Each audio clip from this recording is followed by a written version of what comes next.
ஹரஹர மகாதேவா. தென்னாருடைய சிவனை போற்றி, என் நாட்டவர்க்கும் இறைவா போற்றி போற்றி. இத்தொகுப்பில் சுந்தரமூர்த்தி சுவாமிகளால் இல்லையே எண்ணாத ஏற்பகைக்கும் அடியேன் என்று பாடிய ஏற்பகை நாயனாரை பற்றி பார்ப்போம். இவர் சோழ நாட்டில் காவிரி சங்கமம் என்னும் புனித தீர்த்தத்தினால் புகழ்பெற்ற காவிரி பூம்பட்டினத்தில் அவதரித்தவர். காவிரி ஆறு வங்கக்கடலில் புகுகின்ற இடத்தில் அமைந்ததால் தான் காவிரி பூம்பட்டினம்னு பேர். இப்போ தமிழ்நாட்டில் நாகப்பட்டினம் மாவட்டத்தில் உள்ள பூம்புகார் நகரம்தான் இது. சிலப்பதிகாரம், மணிமேகலைங்கிற இரட்டை காப்பியங்களை படித்தவர்களுக்கு இந்த பூம்புகார் நகரத்தின் சிறப்பை பற்றி தெரிஞ்சிருக்கும். கண்ணகியின் வரலாற்றிலேயும் இந்த பூம்புகார் இடம்பெற்றிருக்கு. இந்த அழகான காவிரி பூம்பட்டினத்தில் சாயாவனநாதர் என்கின்ற பெயரோடு இறைவன் எழுந்தருளி அருள் புரியக்கூடிய திருத்தலம்தான் இது. இவ்வளவு பெருமை மிக்க பூம்புகாரில் பிறந்த ஏற்பகை நாயனார் சிவபக்தி மிகுந்தவர்.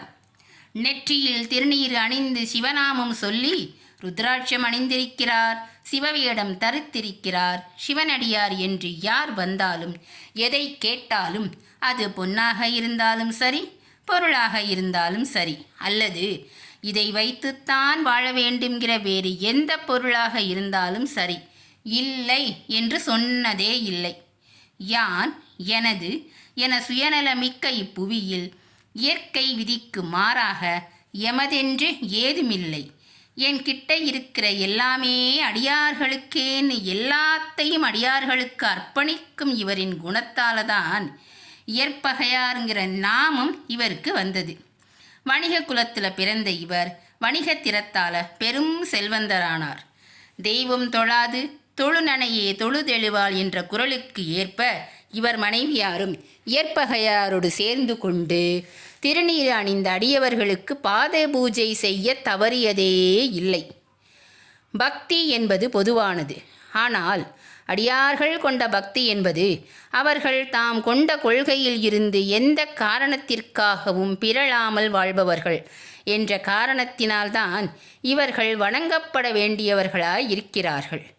இந்த மாதிரி இவர்கள் வாழ்ந்து வரும் நாளில் இவர் பெருமையை உலகறிய செய்ய சித்தம் கொண்டார் எம்பெருமான். இவரை சோதிச்சு பார்த்தா தானே தெரியும். அதனால் சிவபெருமான் நாயனார் வீட்டுக்கு வர்றாரு. எப்படி வர்றாராம்?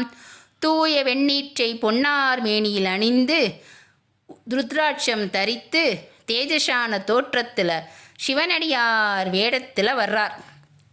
அடியாரை பார்த்த ஏற்பகை நாயனார், வாருங்கள் சுவாமி வாருங்கள், அடியவர் இங்கு எழுந்தருளியது பூர்வ ஜென்மத்தில் அடியேன் செய்த தவப்பயன்னு சொல்லி அடியவரை ஆசனத்தில் அமரச் செய்து கணவனும் மனைவியும் அடியவருக்கு பாதபூஜை செய்கிறாங்க, மலர் கொண்டு வணங்குறாங்க. சுவாமி, தாங்கள் என்னை நாடி வந்த காரணம் என்ன என்று கேட்க, சிவனடியார்கள் வேண்டியவற்றையெல்லாம் மறுக்காத உம்மிடத்திலே ஒரு பொருளை விரும்பி இங்கு வந்தேன். அதனை நீர் தருவதற்கு சம்மதித்தால் நான் கேட்கிறேன். சுவாமி, என்னிடம் இருக்கும் எப்பொருளாயினும் அது எம்பெருமானாகிய சிவனடியாரது உடைமை, இதில் சந்தேகம் வேண்டாம். தங்களுக்கு என்ன வேண்டுமோ கேளுங்கள். நான் இல்லை என்று சொல்லாத வண்ணம் கேட்டு என்னை ஆசீர்வதிக்க வேண்டும் அப்படின்னு சொல்ல, நான் எதை கேட்டாலும் கொடுத்து விடுவாயா, கோபப்பட மாட்டாயே என கூற, கோபமா? தங்களிடத்திலா? அதுவும் சிவனடியாரிடத்திலா? சத்தியமாக கோபித்து கொள்ள மாட்டேன் சுவாமி. எதை கேட்டாலும் கோபம் வராதா? இல்லை சுவாமி, கோபம் வராது. உங்கள் திருவுள்ளம் எதை விரும்பி வந்ததோ அதை நீங்கள் என்னிடத்தில் கேட்கலாம் அப்படின்னு சொல்கிறார். இதை கேட்டு சிவனடியார் புன்னகை புரிகிறார். நீ கோபித்து கொள்ள மாட்டாய் என்றதினால் கேட்கிறேன். உம்மை பற்றி நிறைய கேள்விப்பட்டிருக்கிறேன், சொன்ன சொல் தவறாதவர் நீரென்று அப்படின்னு சொல்லிட்டு ஏற்பகை நாயனார் மனைவியை பார்க்கிறார் எம்பெருமான். திருமணம் என்னும் பந்தத்தில் அம்மி மிதித்து அருந்ததி பார்த்து, அக்னி சாட்சியாக வாழ்நாள் முழுவதும் உன்னோடு பயணிப்பேன் என்று நீ மனம் செய்து கொண்ட உன் வாழ்க்கை துணையை எனக்கு பணி செய்ய எனக்கு துணையாக அனுப்பி வைப்பாயா அப்படின்னு கேட்கிறார். இப்படி கேட்டால் யாருக்கு தான் கோபம் வராது? அவர் எவ்வளவு பெரிய சிவனடியாராக இருக்கட்டும், பக்திமானாக இருக்கட்டும், உன் மனைவியை என்னுடன் அனுப்பிவை என்று கேட்டா கோபப்படாதவங்க யாராவது இருப்பாங்களா? ஆனால் ஏற்பகையார் கொஞ்சம் கூட கோபப்படலை, மறுத்து ஒரு வார்த்தை பேசலை.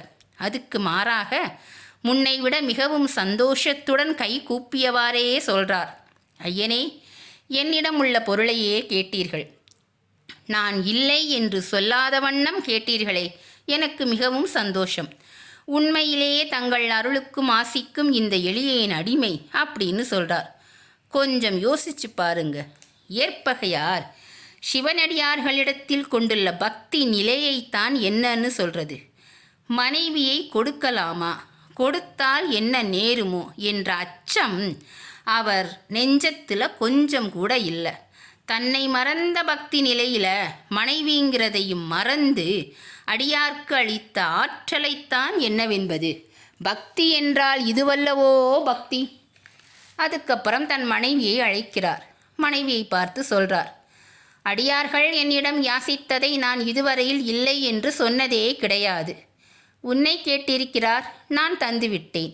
நீ அவருக்கு பின் துணையாக செல். இதை கேட்டவுடனே அந்த அம்மா சற்று யோசிச்சாங்க.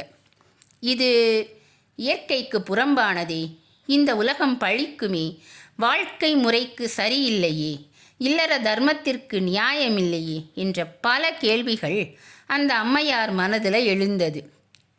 ஒரு நிமிடம் யோசித்துவிட்டு, கட்டிய கணவன் என்ன சொன்னாலும் அதற்கு கட்டுப்பட்டே வாழ்ந்தவள், கணவனையே தெய்வமாக மதித்து வாழ்பவள், நான் இல்லை என்று சொல்லிவிட்டால் அது தன் கணவன் கொண்ட கொள்கையிலிருந்து பிறழ வேண்டுமே, அவருக்கு எந்தவிதமான பங்கமும் வந்துவிடக்கூடாது என்பதற்காக, ஐயனே, உங்கள் வார்த்தையின்படி நான் அடியார் கூட செல்கிறேன் என்றாள்.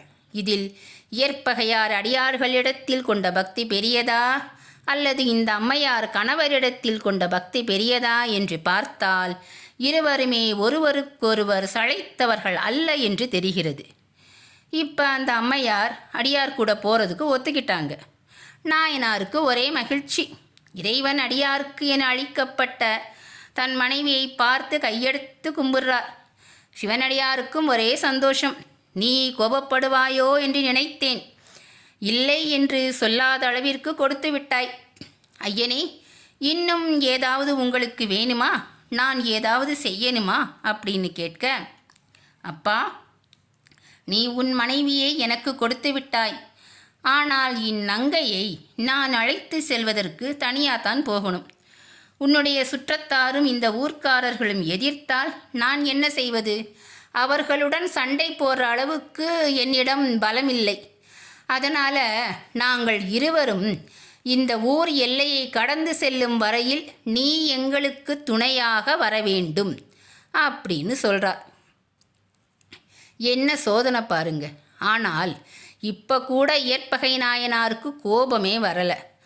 தன் வாழ்க்கை துணையை, தன் உயிராக நேசித்த அந்த உறவை இந்த உலகத்தில் யாரிடமும் பகிர்ந்து கொள்ள முடியாத தன் இல்ல கிழத்தியை தாரை வார்த்து கொடுத்துவிட்டு இந்த ஊர் எல்லையை தாண்டும் வரையில் துணையாக வான்னு சொல்கிறாரே, என்னன்னு சொல்கிறது இதை? ஐயனே, அப்படியே ஆகட்டும். நீங்கள் இருவரும் இந்த ஊரின் எல்லையை கடக்கும் வரை உங்களுக்கு துணையாக நானே வருகிறேன் அப்படின்னு சொல்லிட்டு போர்க்கோலம் பூண்டு வாளும் கேடயமும் தாங்கி அவர்களை முன்னே போக சொல்லி அவர்களுக்கு அரணாக பின்னே நடந்து சென்றார். முதல்ல அந்த அம்மையார் போகிறாங்க. பின்னாடி சிவனடியாராக இருக்கிற சிவபெருமான் போகிறார். அதுக்கு பின்னாடி இயற்பகையார் இவர்களுக்கு அரணாக, யாரும் இவர்களை எதுவும் செய்துவிடக்கூடாதுங்கிறதுக்காக இவர்கள் பின்னே நடந்து சென்றார். சுற்றத்தார்களுக்கு இந்த விஷயம் தெரிஞ்சிருச்சு. இயற்பகைக்கு பித்து பிடித்து விட்டதா? அவன் மனைவியை இன்னொருத்தன் கொண்டு போவதா? இது எங்கள் குலத்திற்கே நேர்ந்த பழி அப்படின்னு சொல்லிட்டு இந்த உறவினர்களும் ஊர்க்காரர்களும் சிவனடியாரை தாக்குறதுக்கு வர்றாங்க. துர்குணம் கொண்ட அடியவரே, போகாதீர். நற்குலத்தில் பிறந்த இப்பெண்ணை இங்கேயே விட்டுவிட்டு எமது இல்லப்பழி போக இவ்விடத்தை விட்டு செல்லுங்கள் அப்படின்னு ஆத்திரத்தோட அடியாரை தாக்க வர்றாங்க. இதை பார்த்த சிவனடியார் பயத்தோட அபயம் அபயம்னா அப்படின்னு சொல்லிட்டு அந்த அம்மையாரை பார்க்கிறார். இறைவனே, அஞ்ச வேண்டாம், இயற்பகை வெல்லும், வருந்தற்க. இயற்பகை வெல்லும்னு சொல்கிற அளவிற்கு தன் கணவன் மேல் என்ன ஒரு பக்தி, என்ன ஒரு நம்பிக்கை பாருங்க அந்த அம்மையாருக்கு. இதையெல்லாம் பார்த்த ஏற்பகையார், நான் இவர்களையெல்லாம் வென்று வீழ்த்துவேன், அடியவருக்கு ஆறுதல் சொல்லிட்டு சுற்றத்தாரை பார்த்து, ஒருவரும் எதிர் நில்லாமல் ஓடிப் பிழையும், அன்றேல் என் வாட்பகைக்கு இலக்காகி மடிவீர் என அச்சுறுத்தினார். நீ என்ன காரியம் செய்கிறாய்? உன் மனைவியை வேறொருவனுக்கு கொடுத்துவிட்டு வீரம் பேசுவதா? நாங்கள் போரிட்டு ஒரு சேர இறந்தொழிவதன்றி உன் மனைவியை மற்றவனுக்கு கொடுக்க ஒருபோதும் சம்மதியும் அப்படின்னு வெகுண்டு எதிர்த்தாங்க. எல்லோரும் அடியவரை தாக்க முற்படுறாங்க. அதை பார்த்த ஏற்பகையாருக்கு கோபம் வந்து சுற்றத்தார் மேல் பாய்ந்து மாறி மாறி சுற்றி வர அவர்களுடைய கால்களையும் தலையையும் வெட்டி வீழ்த்தினார். பயந்து ஓடியவர் போக எதிர்த்தவர்கள் எல்லாம் ஆண்டாங்க. பிறகு அடியவரை பார்த்து, அடியாரே, நீர் அஞ்ச வேண்டாம், இக்காட்டை கடக்கும் வரை உடன் வருகிறேன் அப்படின்னு சொல்லி துணையா போறார்.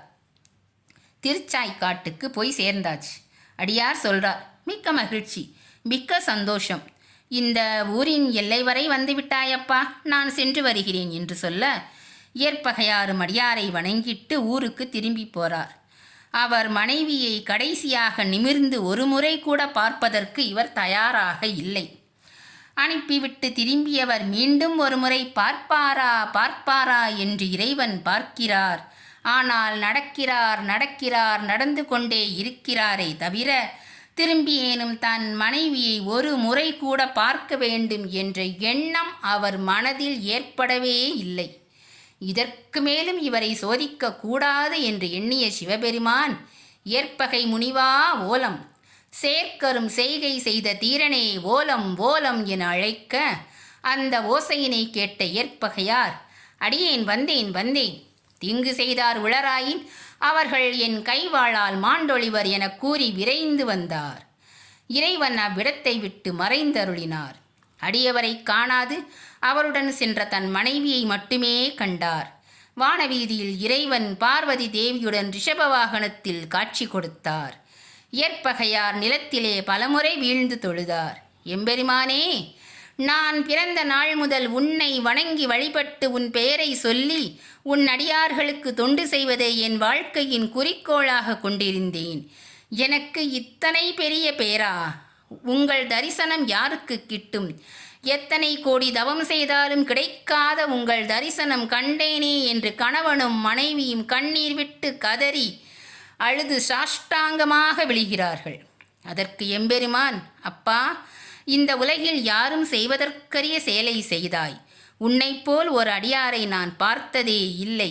எது போனாலும் பரவாயில்லை, நம் வாழ்க்கை துணை நம்முடன் இருக்க வேண்டும் என்று நினைக்கின்ற மனதுள் நீ அடியார் என்ற காரணத்தால் உன் மனைவியை எனக்கு துணையாக அனுப்பினாயே. இந்த மனம் உலகில் வேறு யாருக்கும் வராது.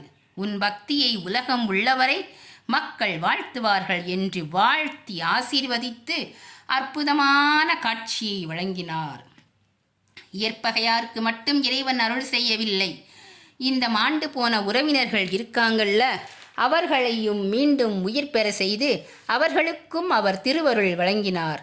உயிர் துறந்தவர்களும் திருவடி பெற்று சிவபுரத்தில் இன்புற்றனர். ஒரு அடியாரை பற்றி கொண்டோமானால் அவர் மூலமாக நாம் நலம் பெறலாம் என்பது இவர் வரலாற்றில் இருந்து அறிய முடிகிறது. ஏற்பகை நாயனார் குரு பூஜை மார்கழி மாதம் உத்திரம் நட்சத்திரத்தில் கொண்டாடப்படுகிறது. ஏற்பகை நாயனார் வரலாற்றிலிருந்து நாம் தெரிந்து கொள்வது என்னன்னா, இந்த உலகப் பொருட்களின் மீது நாம் வைக்கக்கூடிய ஆசையையும் பற்றையும் துறப்பதுதான் உண்மையான பக்தி நிலையை நாம் அடைந்ததற்கான மிகப்பெரிய அடையாளம். ஆனால் நாம் எல்லா பொருட்களின் மீது வைக்கும் பற்றை சுலபமாக துறக்க முடியாது.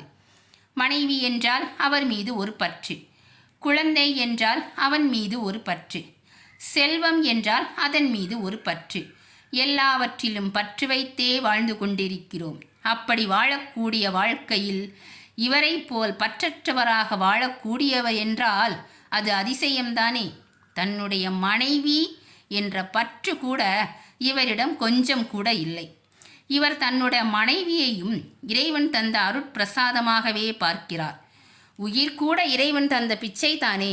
எல்லாமே இறைவன் தந்தது. இறைவன் தந்த அனைத்து அனைத்தும் இறைவனுக்கே சொந்தம் என்ற கொள்கைப்படி வாழ்ந்ததால் இந்த அடியார் நாயன்மார்களில் ஒருவராக வணங்கப்படுகிறார். இயற்பகை நாயனார் திருவடிகள் போற்றி போற்றி, அம்மையப்பன் மலரடிகள் போற்றி போற்றி. திருச்சிற்றம்பலம்.